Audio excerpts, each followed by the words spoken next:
The great pennant races of baseball are steeped in history. You got yourself the famous 1951 matchup as the Dodgers were 13 and a half games up on the New York Giants to win the NL and, of course, win the trip to the World Series.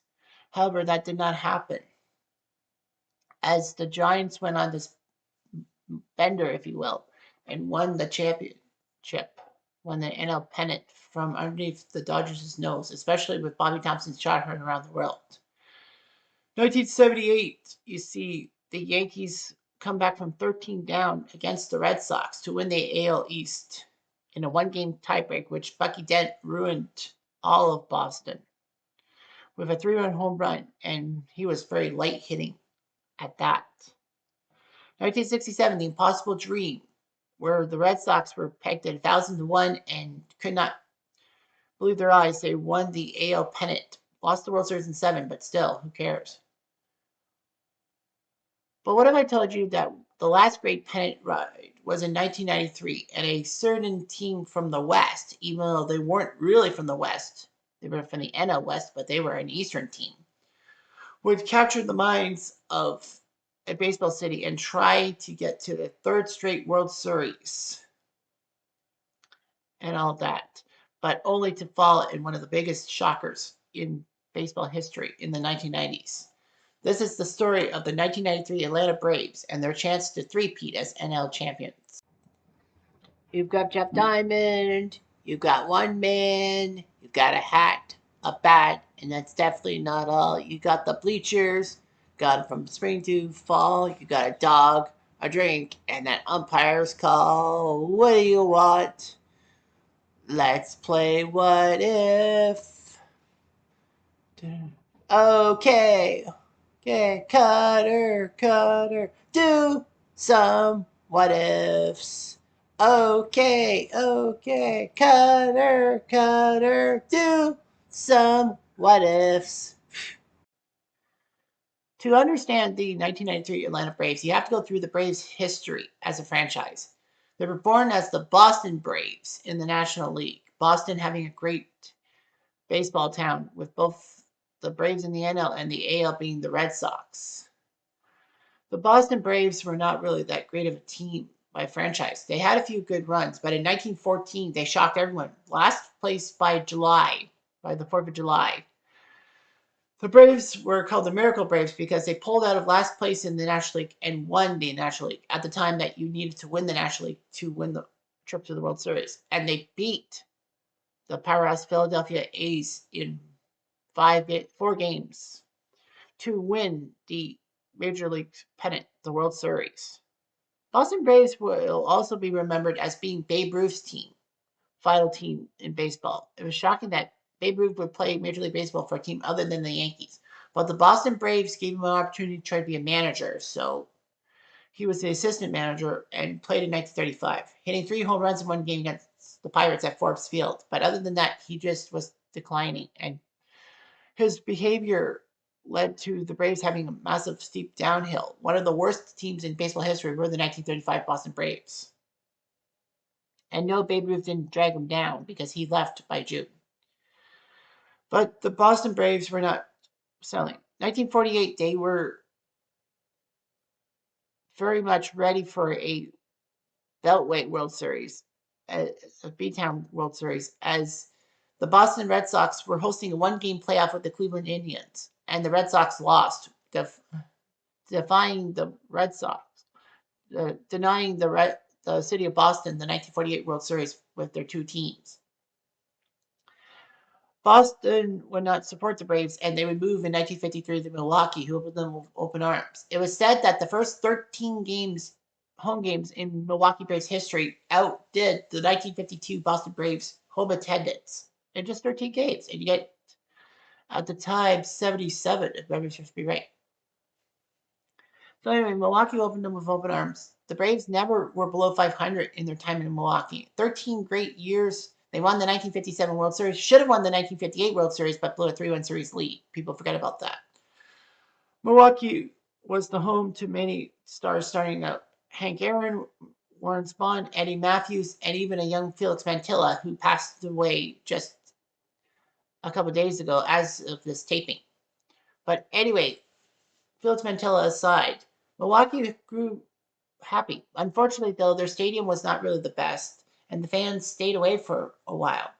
That forced Atlanta to step in with their brand new stadium, Fulton County Stadium, 1966, and bring the Braves to Atlanta. Atlanta had some hits and misses, but by 1991, after a big rebuild, they actually pulled off the impossible. They were last in the NL West, which is, of course, an anomaly because why would you put the Braves in the NL West? If anything, you should put them in the East because Georgia faces the Atlantic Ocean.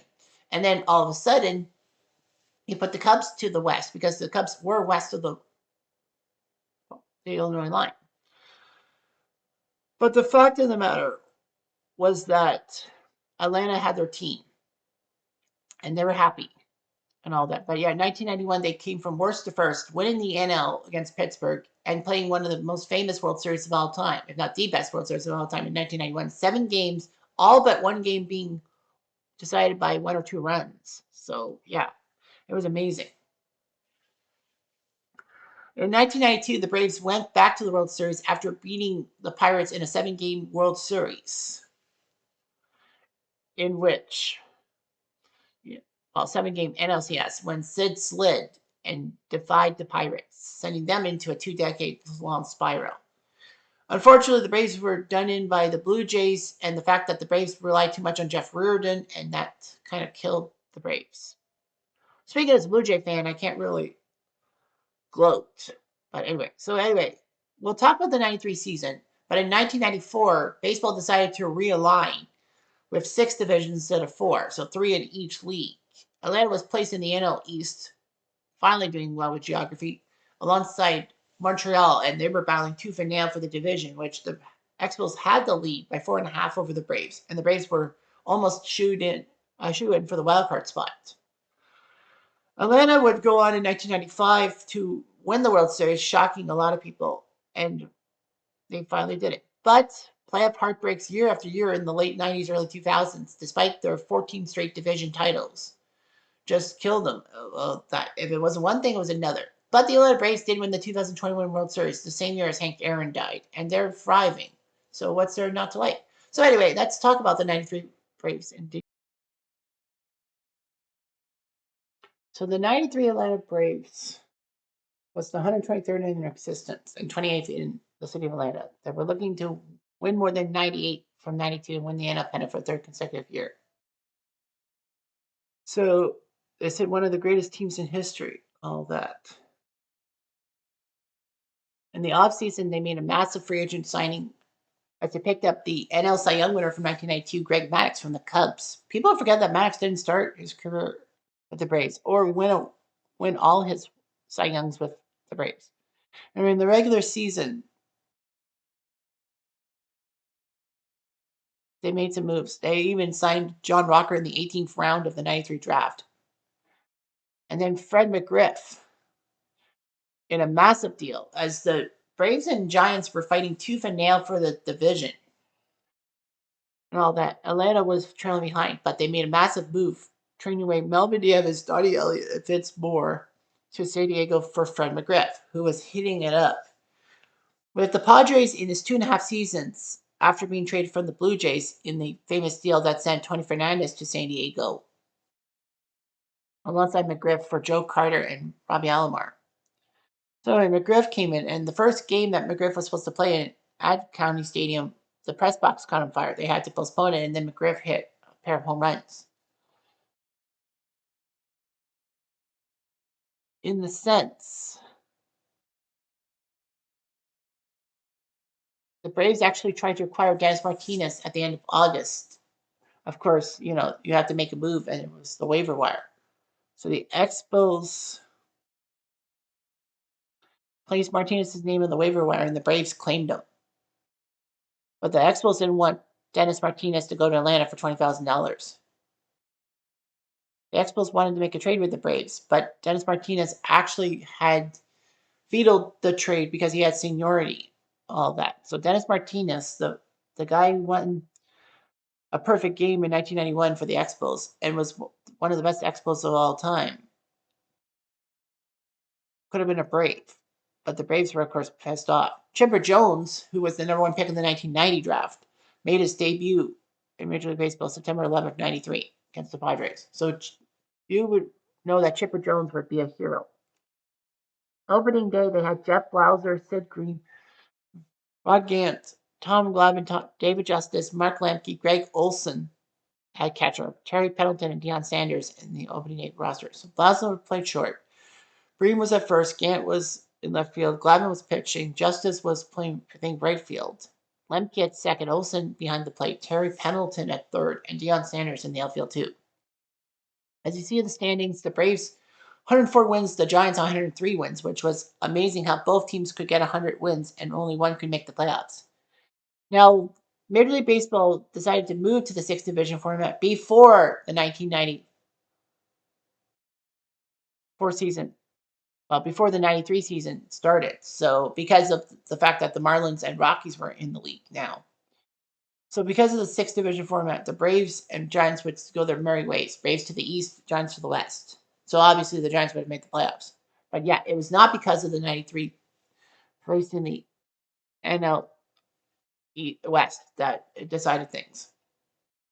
In fact, it went down to the final weekend. The Braves had the easy task. They had the expansion Rockies, who actually outdid San Diego in the wins column. Braves won their game. The Giants had to screw up to the Dodgers, and in one of the most baffling moves, Dusty Baker decided to start Solomon Torres in the last game of the year, and he got shelved. So anyway, the Braves had some good marks, including a 13-0 mark against Colorado.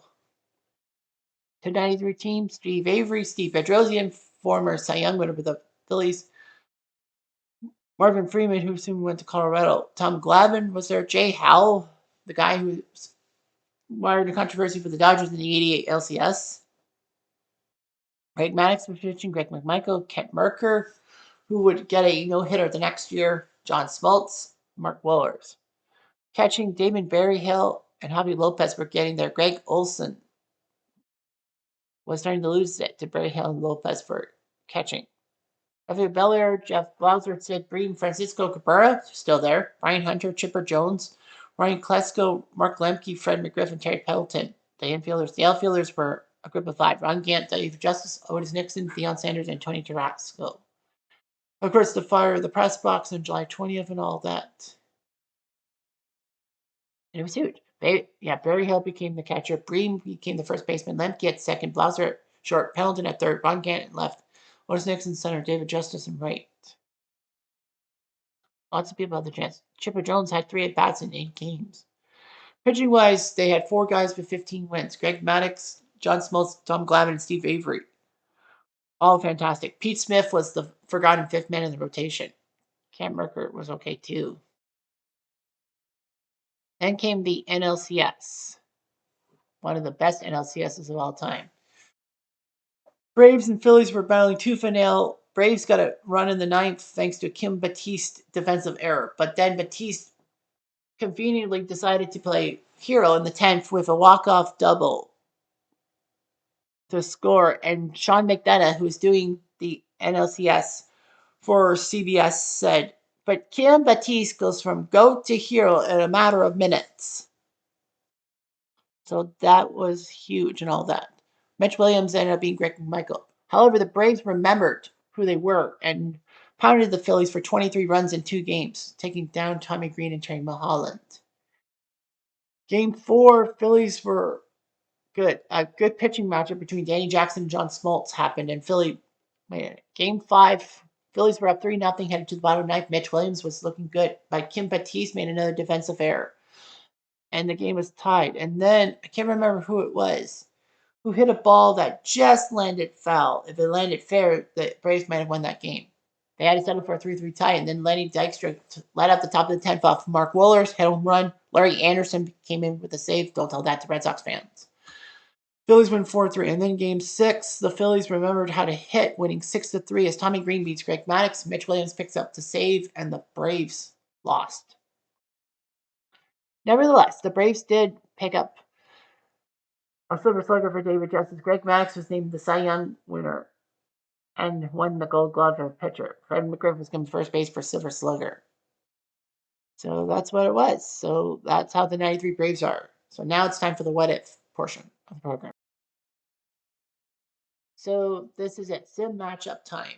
You've got the Atlanta Braves and the Toronto Blue Jays. So the rules, of course, are that for each franchise, the team cannot have lost in the finals.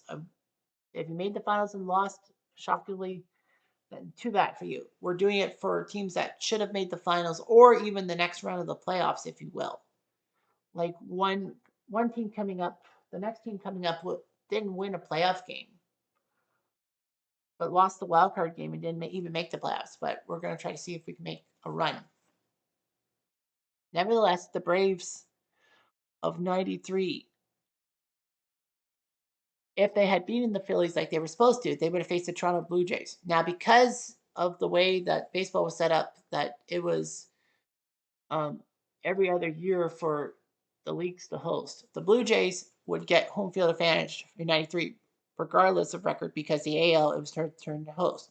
So this is how they would line up. And I would go with Whamco, White, Henderson, Alomar, Molitor, Carter, Olerud, with Sprague, Borders, and Fernandez bringing it up. The Braves with Otis Nixon, Jeff Blauser, Fred McGriff, David Justice, Ron Gant, Sam Bream making his DH role, Terry Pendleton, Mark Lemke, and Damon Berryhill back there. So the Blue Jays started one Guzman in game one of the 93 World Series. The Braves would have started Greg Maddux, I bet.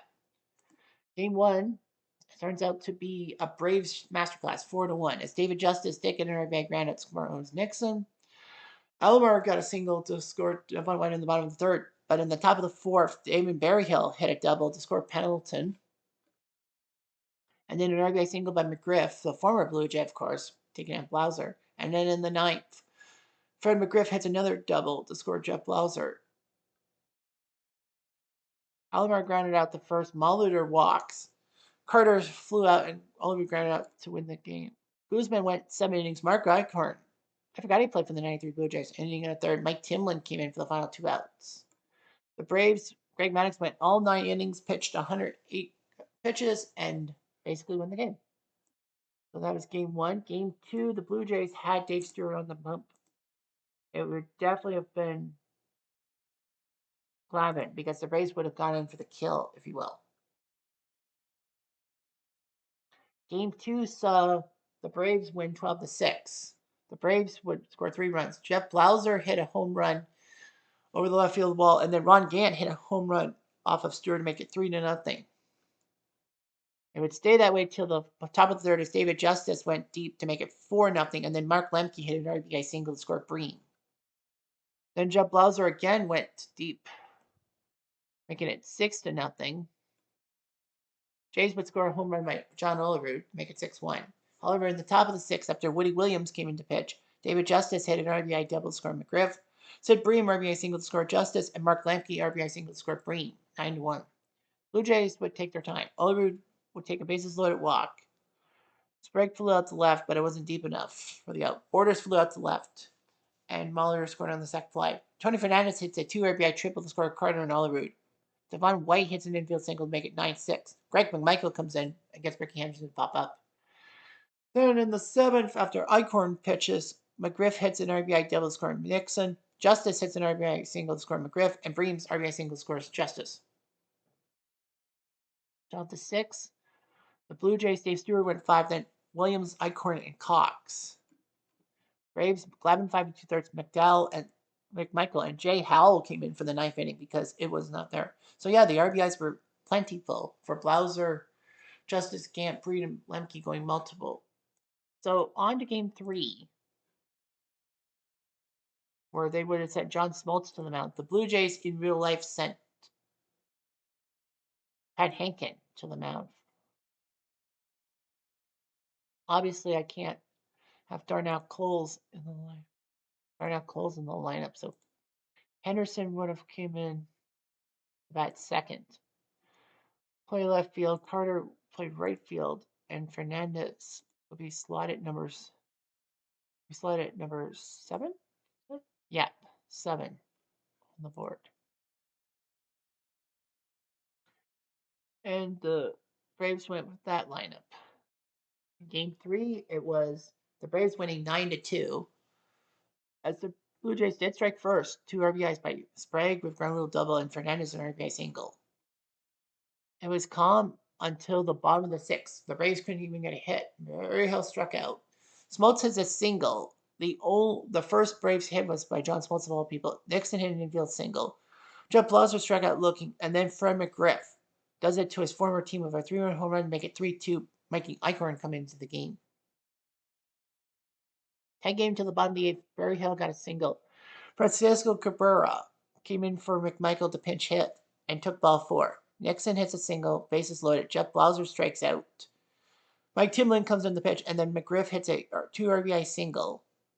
Alomar bobbles a ground ball, scoring Nixon. Gant strikes out swinging, and then Terry Pendleton hits a drive down the right field line, and it was gone to make it 9-2. Woody Williams came in to pitch. Kent Mercker came into the pit at the game to pitch, and Paul Molitor came in as a pinch hitter for Woody Williams.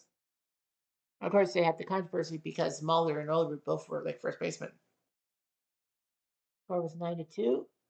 Smoltz, McMichael, and Mercker doing their jobs. 5 RBIs by McGriff. And Hankin, Eichhorn, Timlin, and Williams for Toronto. So the Braves are looking for the 4-game sweep. Steve Avery comes in for game 4. Todd Stoudemire for the Jays. And game 4 sees the Blue Jays win 5-3. A fantastic win for the Blue Jays as they've avoided a sweep. John Olerud hit an RBI single to score Henderson. Mark Lemke hit an RBI single to make it 1-1. And stay that way to the bottom of the fifth as Jeff Blauser grounded this short. They avoided the double play, which would have not let the run score. But then Alomar hits an fielder's choice to score Devo, and then Sprague hits an RBI single after McMichael comes in the pitch to make it 3-2. Stay that way to the bottom of the seventh as McGriff hit an RBI single to score Nixon, making Eichhorn come in.